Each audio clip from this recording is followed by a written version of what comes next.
Welcome back to Studio 5. Adding a personal touch to a floral bouquet makes the gesture that much sweeter. So on Memorial Day, when we're remembering military heroes and all those we have loved and lost, a personal touch can be therapeutic for givers and receivers. Brynn Larson is here to show us some homemade bouquets that are thoughtful tributes. Thank you for being here. Of course. Busy weekend for you, we know. It is busy. So we appreciate you making some time. Of course. The goal here is to get personal. Absolutely. How do we do that? Absolutely. That's one thing I didn't really anticipate opening a shop, that I would get to be part of people's like personal moments. And I really love it. And I love seeing people come into the shop thinking, this was my grandma's favorite flower. Can we do this? Sweet. You know, my friend lost a brother. Let's do his favorite colors. So I think the goal is to get really personal and to celebrate life, which is what I love about this holiday. Oh my gosh, that's so sweet. I can feel the passion through your voice and see it in your moist eyes as well. But you're helping these people navigate the highs and the lows. And for Memorial Day, it can feel a little low and sad. It can, for sure. What a therapeutic project to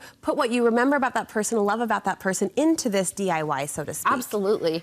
You know, I think people love having a way to like send tangible love, and that's what I think about flowers. And so I wanted to bring some fun, bright, happy flowers for this, so to lighten it up a little bit and make it a celebration. You mentioned color, an easy way to get personal, remembering a favorite color. Or what about a favorite flower? That goes into it as well. So I thought about that when I thought about the peonies, and they're on right now locally, which is so nice. It makes them a little more affordable. Yes. But, you know, if it's your grandmother's favorite flower, or they grew in her yard, like I have a lilac bush in my parents' yard that always makes me think of my grandmother. And that's something that you could cut from your yard or go to the market and take a few stems, throw them in a little vintage vase that you can leave, you know, by a headstone, or lay them next to it, which I think is such a nice, sweet gesture. I love that idea, thinking of what was in their yard or in their home, or colors and sentiments they really appreciated, and weaving those in. This is stunning.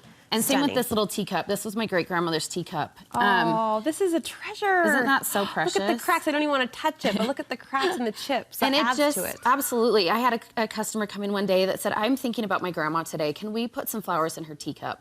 So this was kind of my tip to her. I loved that thought. Just, I'm thinking about her, so let's bring this teacup to life. Sweet, sweet. Long and low is often practical from a shape perspective. Absolutely. If you have a big, beautiful headstone that you want to be center stage, do something really pretty, long and low in the front to kind of show it off and bring some color in front of the headstone. I think is a pretty way to do it. This is amazing. I told Brynn when I walked in, and this was a total compliment. I hope you took it as that. Absolutely. But this looks fake. It's so gorgeous. It's not. It's 100% real. But those colors are stunning. The way you've paired them with the pops of green are just amazing. What's this right here? That's a peony. Oh, is it? It looks a little just different. big and open. Yeah, and this? Tulips. Beautiful. They're all open, so they take on a different look. I know. I love seeing them open because I don't get to very often at the shop. Exactly. So seeing them open really is like their full potential, and I love it. So a bouquet, whether it's, you know, mounded and grouped, or low and long, can have such an impact. Can individual groupings do that as well? Absolutely. So I was talking to my mom when I was preparing for this, and I'm like, you know, what would be fun to leave at a headstone? And she's like, someone would bring me Diet Coke. And I'm like, that's the smartest idea. Let's do some pop bottles. Perfect. So I found some cute vintage pop bottles. You know, find their favorite soda. Just really think about their favorite things. Add a few blooms to it.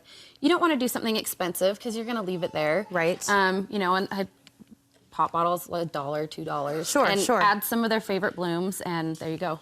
It's a quick, easy way to go. My family and I, some people think this is just, it sounds a little morbid, but we used to live across the street from a cemetery, and we'd go in the evenings as a family and walk up and down, you know, those streets, and it was actually peaceful for us. I mean, it was beautiful when the sun was setting, and to read the personal tributes that are you know, written on these headstones was really touching for me, and to see those personal notes and characteristics reflected in the Memorial Day bouquets, I just think is such a lovely idea. I think it's lovely. What have you done here? Okay, so this is just a wrap, and inside I have put it in floral foam. So I've just taken a bouquet of flowers, put it in wet floral foam with cellophane, and then wrapped it. So you definitely can leave a wrap just laying on a headstone or next to one, which I love as well. If you want it to last a couple more days, add some floral foam. And you can get floral foam at the craft store. I think I've seen it at Walmart. We definitely have it in the shop if you need to come and grab a block or two. But it's a nice way to have them last a little longer without being expensive.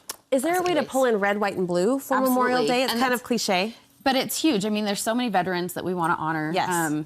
this weekend. And so this is kind of my little spin on red, white, and blue, kind of softer blues. I love the thistle, especially if you're doing it for a man, to add some like soft thistles that are a little more masculine. This is beautiful. And then a little softer blue, and then I just added some ribbon. You could definitely hang this on a shepherd's hook next to it, or you could get like an easel to lean it on as well. It definitely still puts off the patriotic vibe, which we absolutely want to celebrate, but in a more sophisticated way. I mean, those soft blues are just so stunning. I wouldn't have thought to pair that with the bolder red, but it looks great. And blues are kind of hard with flowers, so I did like the softer blue rather than like a dyed blue flower. It's just a little more organic and natural. Softer. Yeah. Sweet, very sweet. Brynn, thank you so much. Where can we find more of your ideas?